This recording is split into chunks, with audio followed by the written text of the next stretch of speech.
السلام علیکم ورحمۃ اللہ وبرکاتہ۔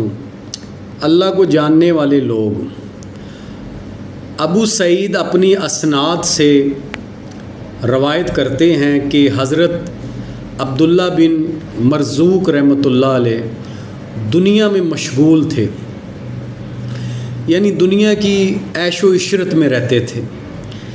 ایک دن انہوں نے شراب پی اور سماع میں مشغول رہے، ظہر، عصر اور مغرب کی نماز نہ پڑھ سکے، اور ہر نماز کے لیے ان کی باندی یعنی کنیز انہیں متنبہ کرنے آتی کہ نماز کا وقت جا رہا ہے، پڑھ لیں۔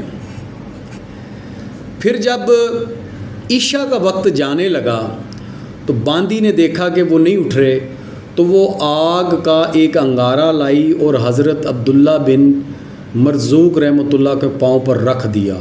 وہ چیخ مار کر اٹھے اور کہا، یہ کیا ہے؟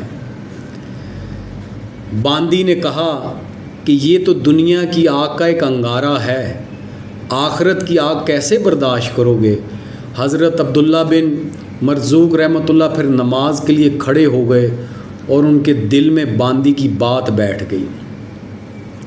حضرت عبداللہ بن مرزوق رحمۃ اللہ ہر قسم کی مال و دولت سے انہوں نے چھٹکارا حاصل کیا، اپنی تمام باندیوں اور غلاموں کو آزاد کر دیا اور اپنے تمام معاملات نپٹائے اور باقیہ مال صدقہ کر دیا، اور خود سبزی بیچنے بازار بیٹھ گئے، اور کنیز نے بھی ان کی پیروی کی، یعنی سبزی بیچنے لگی اپنی زندگی گزارنے کے لیے۔